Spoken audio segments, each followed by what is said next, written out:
Selamat pagi teman-teman trader Indonesia. Jadi, hari ini saya mau bahas untuk supply and demand sebenarnya. Jadi, kita coba bahas bersama ya. Bukan belajar bersama, bahas bersama nih jadinya. Baik, saya untuk teorinya saya nggak lama-lama karena saya yakin teman-teman udah pada bosan dengerin hal ini. Tapi saya untuk pembukaan, saya tetap mesti informasikan. Jadi memang kita ada beberapa supply and demand. Yang pertama itu kan teman-teman tahu ya, drop base drop. Drop base drop, kita juga punya drop base rally. Ini DBD ya. DBD, drop base rally, DBR, rally base drop. Ini RBD dan rally base rally. Ini RBR. Jadi ini yang paling sering disebut nih di trading supply and demand. Ya, jadi untuk gambarannya untuk drop base drop, kelepas lagi. Dia ada satu gerakan turun, kemudian dia naik sedikit, kemudian dia turun lagi di sini. Oke, ini drop base drop. Kalau drop base rally kita tahu bahwa dia turun dulu, kemudian sempat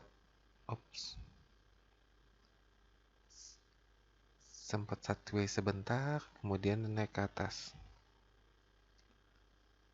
Kalau dia nggak mau ya, sebentar. Nah, kalau rally base drop, dia dari bawah ke atas, kemudian turun sedikit, kemudian dia naik ke atas lagi. Seperti ini kalau rally. Ini rally base rally ya. Kalau rally base drop, dia naik ke atas, sempat bikin sideways, kemudian dia turun ke bawah seperti ini. Oke, kan masing-masing udah tahu ya bahwa ini flag limitnya. Kemudian di sini ini flag limitnya. Nah, nanti ketemu lagi ini flag limitnya. Dan ketemu lagi ini flag limitnya. Cuman kadang-kadang yang suka nggak diceritain sama teman-teman adalah gimana kalau ketemu kombinasi. Kombinasi maksudnya gimana sih? Jadi saya anggap misalkan seperti ini ya. Kita punya satu drop, ada satu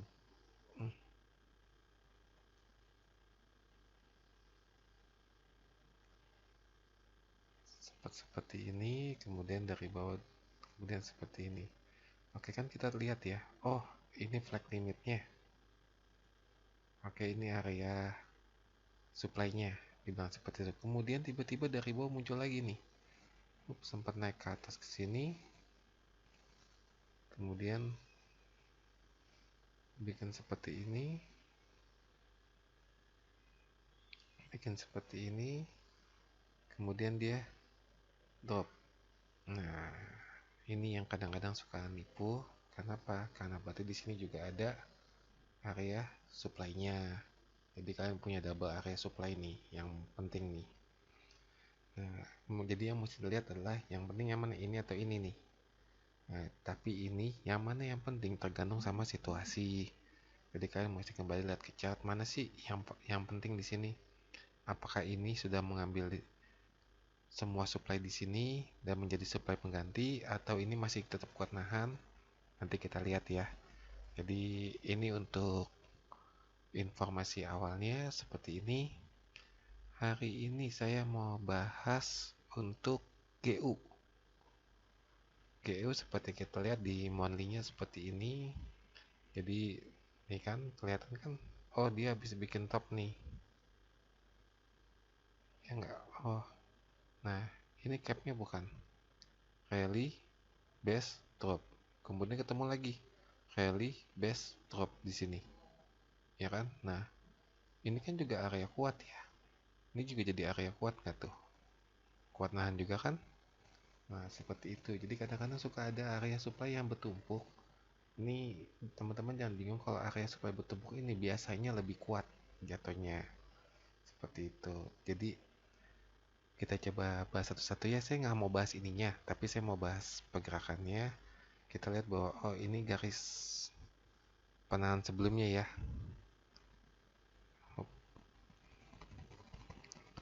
Nah kan kelihatan di sini ya. Oh ini pucuk sebelumnya terengulf, maka kita bisa ketemu flag limitnya di sini. Ini gede banget range-nya. Ini monthly ya. Jadi kalau trading di sini cukup berat untuk money manajemennya. Oke, kita lihat ke weekly-nya. Oke, ke weekly-nya saya coba perkecil ya. Untuk area supply-nya masih sama. Area supply kita lihat hop di sini ya. Oke, yang ini saya hapus deh, yang area supply atas, jadi teman-teman gak bingung. Jadi kita fokus di sini dulu untuk area supply-nya, kemudian kita ketemu di sini. Nah, yang menarik adalah coba saya tarik ya. Hop. Nah, lihat. Ini area swap zone bukan? Ya kan? Kelihatan di sini ya. Tuh, ini satu, di sini dia kuat nahan, di sini dia kuat nahan, ini area swap zone nih. Dan di sini emang ketahan juga sebenarnya ya. Oke. Kelihatan ya. Oke, jadi saat ini harga GO ditahan sama supply kuatnya, kemudian ditahan sama swap zone-nya. Nah, supply kuat sama swap zone yang mana yang lebih kuat? Tergantung mana yang mau di engulf duluan. Oke, saya turun ke daily-nya. Daily-nya karena kita mulai sini, oh ini dari compression. Kelihatan ya, ini dari compression. Dari compression dia sempat turun sedikit.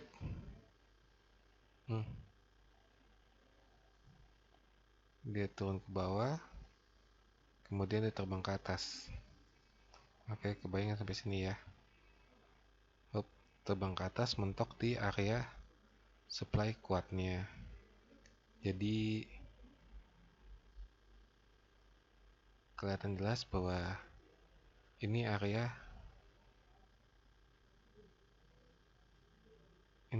FL-nya nih, dan masih cukup besar. Ya, ini masih cukup besar banget nih. Jadi yang kalau modalnya unlimit sih boleh aja entry di sini. Tapi kalau modalnya kecil jangan ya. Ini daily-nya cukup berat nih untuk area flag limitnya, cukup gede. Oke, kita coba turun ke 4H ya. Kita turun ke 4H. Oke, kan kita punya gambaran seperti ini ya. Nah, saya mau mulai bahas dari sini. Oke, jadi dari area ini kan ini turun, tadi turun ya, ini FL kita. Oke, yang lain saya hapus ya ini ya, jadi teman-teman bisa fokus. Oke, nah kita lihat bahwa dia pada saat turun ke sini kemudian naik ke atas kan. Ini satu candle yang cukup besar. Ini candle decision-nya, candle decision untuk naik ke atas. Saya syarat dulu ya. Nah, ini satu candle decision. Saya senang main di 4H karena lebih terlihat jelas ya. Oke, yuk kita mulai ya. Jadi saya nggak bakal bahas ke depannya bagaimana, tapi saya bahas ceritanya bagaimana. Oke, kita bisa lihat di sini satu candle besar dari sini, dia naik ke atas, kemudian dia turun ke bawah, kemudian naik ke atas lagi. Lihat di sini satu candle untuk kondisi demand-nya. Jadi dia naik ke atas, turun ke bawah, dia rally, dia bikin base, dia rally lagi ke atas. Nah, lihat dari base ini kemudian dia ada turun lagi kan, drop saya kasih panah deh. Hop, dia rally ke atas, dia turun ke bawah. Oke, nah dia rally ke atas lagi, dia turun ke bawah lagi. Hop, seperti ini. Ya nggak? Kebayang nggak bentuknya? Maka di sini menjadi satu demand kuat, di sini juga menjadi satu demand kuat. Ini stack demand biasanya kuat nih area ini. Oke, dan biasanya jadi important. Kenapa? Kalau seperti ini, dia habis rally ke atas kemudian ada turun ke bawah lagi, konfirmasi. Ini konfirmasi namanya. Berarti ada IT yang masuk di sini. Ya. Oke, saya nggak bakal gedein ini. Kita bisa lihat. Hup. Nah, teman-teman udah langsung ngeliat tuh matanya. Oke, tapi bukan itu yang mau saya ceritain. Oke,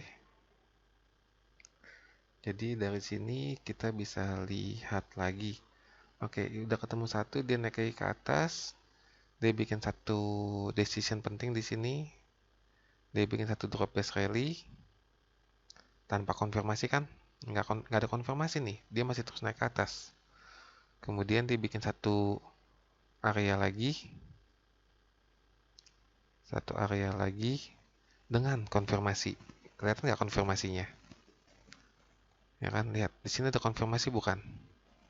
Ya kan, dia habis naik ke atas, turun ke bawah, bikin rally, bikin base, dia rally lagi, kemudian drop, dia bikin base, rally. Ini konfirmasi namanya. Oke, jadi kalau ada konfirmasi, berarti pasti hmm, dia pasti kuat kalau ada konfirmasinya. Paling enggak bisa mantulin. Oke, kita lihat lagi ya. Dia naik ke atas, ke sini, dia bikin satu base lagi bukan? Oke, dia bikin satu base lagi, tapi lihat, terengulf. Di sini udah ditandakan untuk mau turun sebenarnya, tapi harganya diputuskan untuk naik ke atas lagi. Kebayang ya? Jadi di sini dia udah naik, pas dia bikin base di sini, dia naik ke atas, terengulf, dia naik ke atas lagi. Ini udah tanda pertama bahwa harga mau turun. IT mau turunin harga. Oke, nah dia bikin satu dan dia bikin lagi. Saya mundurin deh. Kegeser hub. Nah, dia satu di sini. Ketika dia triangle, dia bikin satu decision di sini untuk naik ke atas. Kelihatan nggak? Jadi, walaupun sudah ditandakan untuk turun, udah angle turun, belum tentu dia langsung turun. Biasanya dia akan naik ke atas dulu. Oke, ketika dia naik ke atas, dia bikin konfirmasi di sini, dia bikin drop, udah ada angle turun yang cerita ini mah udah cukup panjang ya. Nah, tapi di sini yang uniknya adalah lihat hub. Nah, oke, kelihatan nggak di sini? Dia bikin satu base di sini, dan ada konfirmasi dari IT untuk naikin lagi harganya ke atas. Nah, lihat, ketika dia bikin angle seperti ini saya tandain deh, saya kotakin dulu. Oke, kelihatan nggak? Oke, dia bikin base di sini, dia bikin satu gerakan cepat, satu king. Nah, kemudian ada satu candle turun di sini. Nah, ini candle konfirmasi ya. Dia mengkonfirmasikan base yang di sini bahwa ada IT masuk di sini, dia mau harganya naik lagi. Nah, harganya naik lagi, dia terus bikin compression, kemudian sampai satu titik dia ketemu area ini, garis apa ya?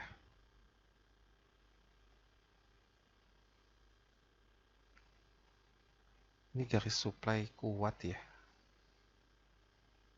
Saya jadi lupa. Oh iya benar, ini garis supply kuatnya.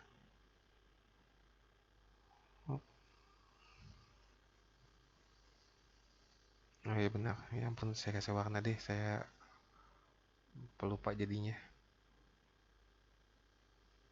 Oke, sebagai keempat H ya. Oke, saya balik ke 4H.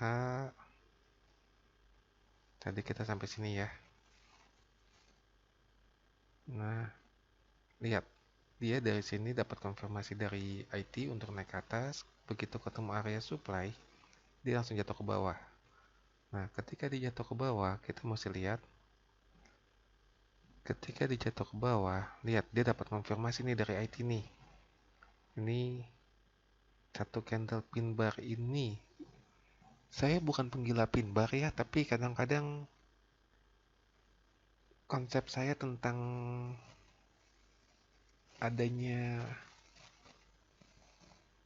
IT masuk, ada demand masuk, ada supply masuk, kadang munculnya dalam bentuk pin bar. Tapi saya sendiri bukan pengguna pin bar ya. Saya bukan pengguna candle pattern, tapi kadang-kadang apa yang saya percaya muncul dalam bentuk seperti ini. Oke, jadi nah, ini ada satu konfirmasi lagi di sini. Seperti itu, saya tarik dulu deh. Hop. Oke, kebayang sampai sini ya. Dia naik ke atas, kemudian dia turun ke bawah. Lihat, yang dihantam pertama adalah yang konfirmasi IT ini bukan?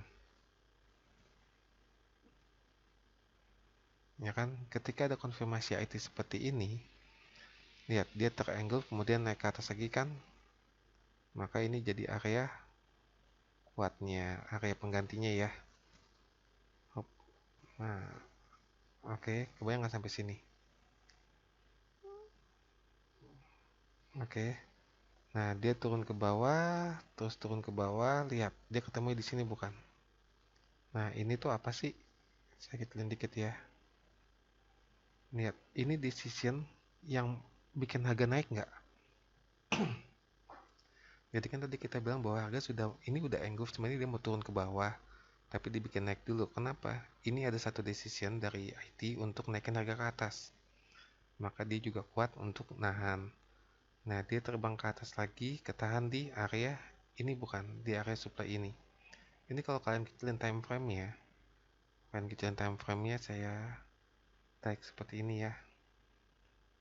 Nanti kalian bakal lihat. Saya kasih warna deh ini deh. Jadi kita bisa lihat apa sih yang ada terjadi di sini. Saya turunin ke M30 langsung. Kenapa M30? M30 tuh yang paling jelas kalau mau lihat actionnya IT. Di mana tadi? Oh, masih jauh banget. Ini dia. Oke. Nah, kelihatan nggak di sini? Ini kan tadi yang konfirmasi kita ya. Pas dia turun engulf, naik ke atas. Ini nih. Saya gedein lagi deh. Ya kan? Nah, ini kan tadi yang puncaknya ya. Jadi dia engulf ke bawah, dia bikin atas, ini bikin satu caps di sini.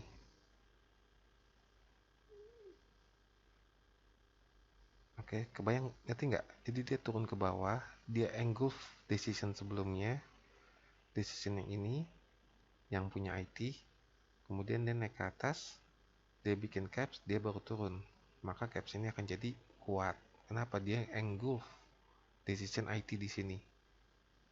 Oke, nah jadi kuat kan? Saya naikin lagi ya ke H4.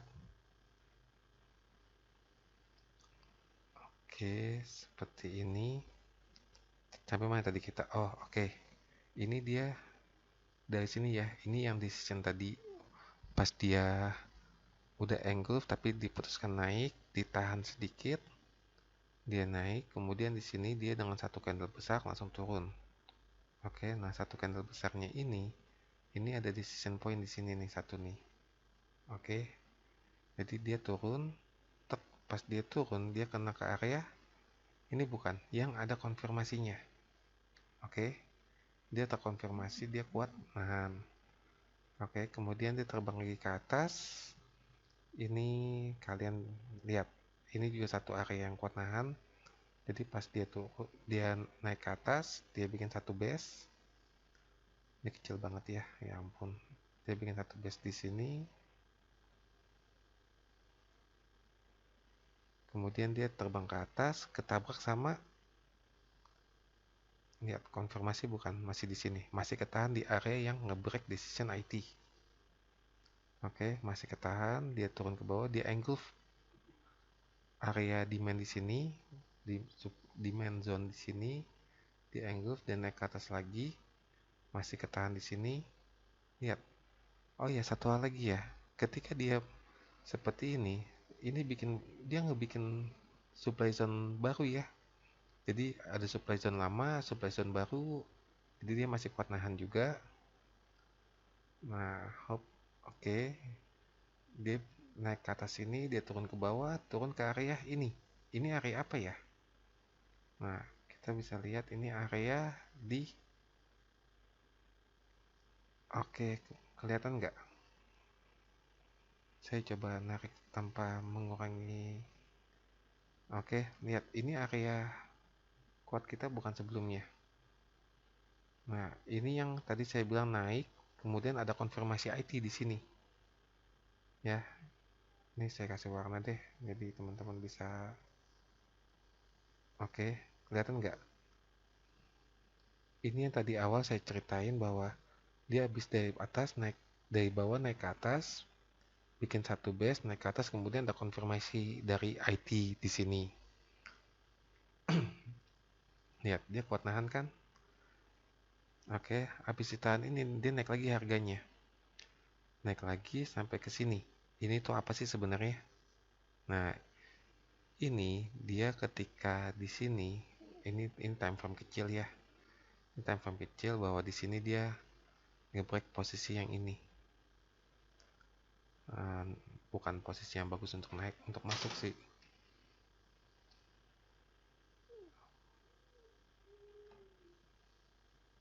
Oke. Sampai sini dia bikin satu high.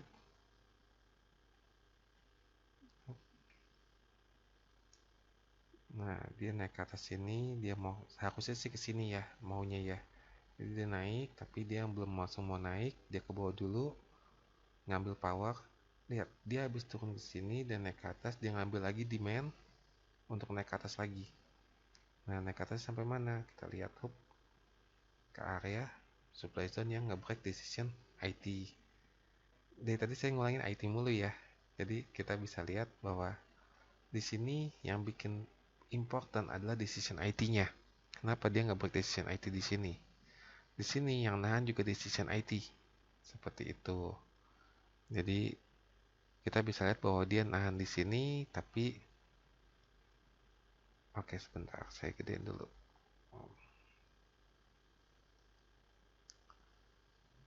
Oke, jadi supaya ceritanya nyambung. Jadi pada saat di sini lihat, nah dia naik ke atas, dia bikin satu base di sini, dia bikin satu base,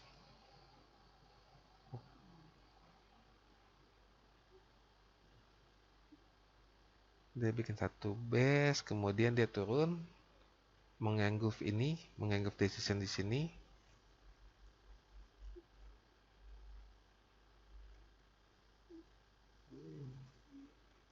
Kelihatan nggak? Jadi ini harga naik ke atas, kemudian bikin satu decision untuk naik. Ini decision untuk naik ya, jadi satu flag limit di atas, kemudian terengulf. Nah, kemudian dia turun ke bawah, ke sini, ngambil area kuat lagi, kemudian naik ke atas. Nah, ketika dia naik ke atas, lihat, ini areanya cukup gede sebenarnya. Tuh,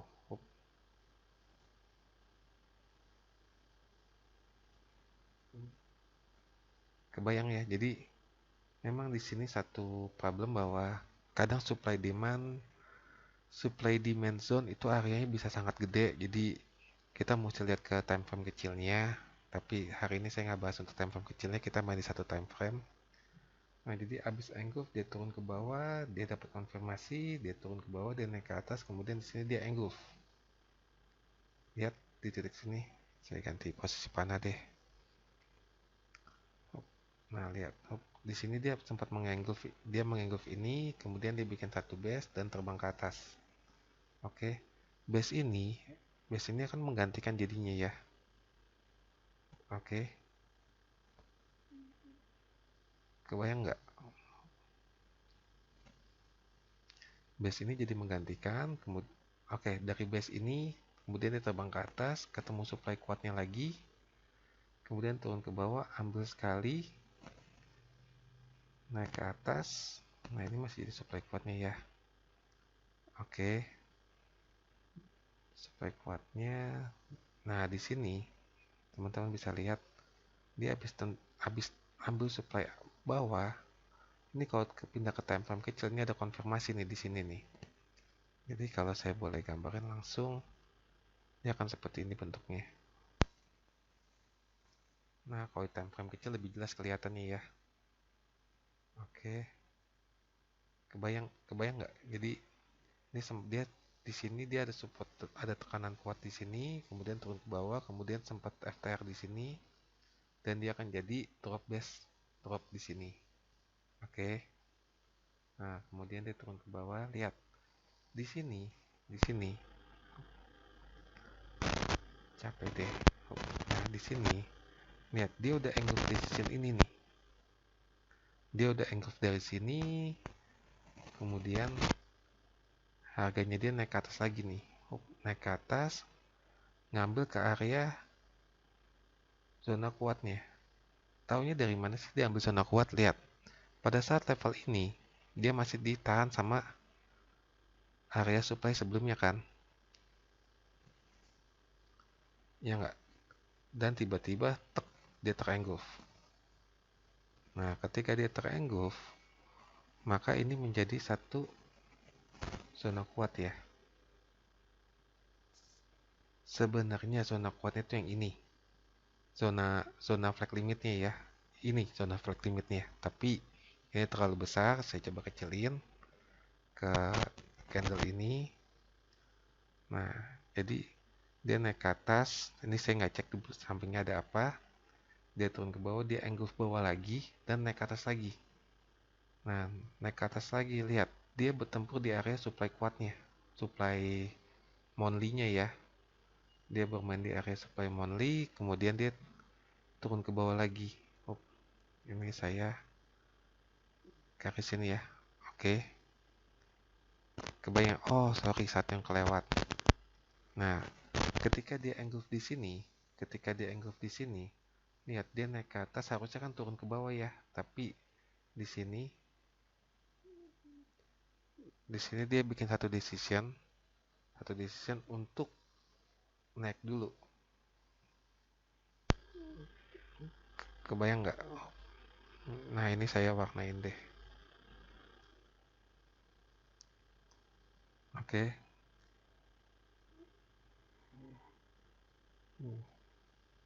Kebayang ya. Jadi di sini udah ke engulf, dia bikin decision mau naik dulu, mau ngambil supply-nya. Nah, habis ambil supply-nya, lihat apa yang terjadi di sini. Dia sempat engulf bawah, naik ke atas, kemudian turun. Nah, ketika naik ke atas, kita bisa lihat di area sini apa sih yang bisa kita lihat. Nah, di sini dia bikin satu base pada saat perjalanan. Oke, base-nya saya bikin agak gede deh, jadi enak melihatnya. Bikin satu base yang nahan. Di sini juga, di sini dia ada satu drop. Di sini kan, di sini jalan ya, tak tuk tak tuk tak tuk tak tuk, sampai di sini ada satu yang kuat. Ya, jadi ini yang kuat satu, kemudian dia turun ke bawah, dia sempat ngebentuk base. Di sini dia sempat habis engulf, dia ambil atasnya lagi, sempat bikin fake out di sini, kemudian dia baru turun ke bawah seperti itu. Dan ceritanya masih berlanjut nih, dia masih ke bawah lagi. Sampai kemana ke bawahnya? Ya, kalau dilihat mungkin cukup panjang nih ceritanya nih, tapi kita tahu bahwa di awal, di monthly-nya ya, di daily deh, saya pindahin ke daily dulu. Cukup berantakan ya ini ya, mohon maaf, cukup berantakan. Bahwa satu hal yang pasti, bahwa ini adalah demand bawahnya. Oke, berhentinya sampai mana saya juga nggak tahu. Tapi ini demand di bawahnya. Oke, demikian untuk penjelasan hari ini. Semoga nggak pusing dengerin saya ngomong, dan juga semoga pembawaannya bisa dimengerti karena saya sendiri juga bingung nih ngejelasinnya. Oke, sampai sini dulu untuk penjelasan hari ini. Terima kasih.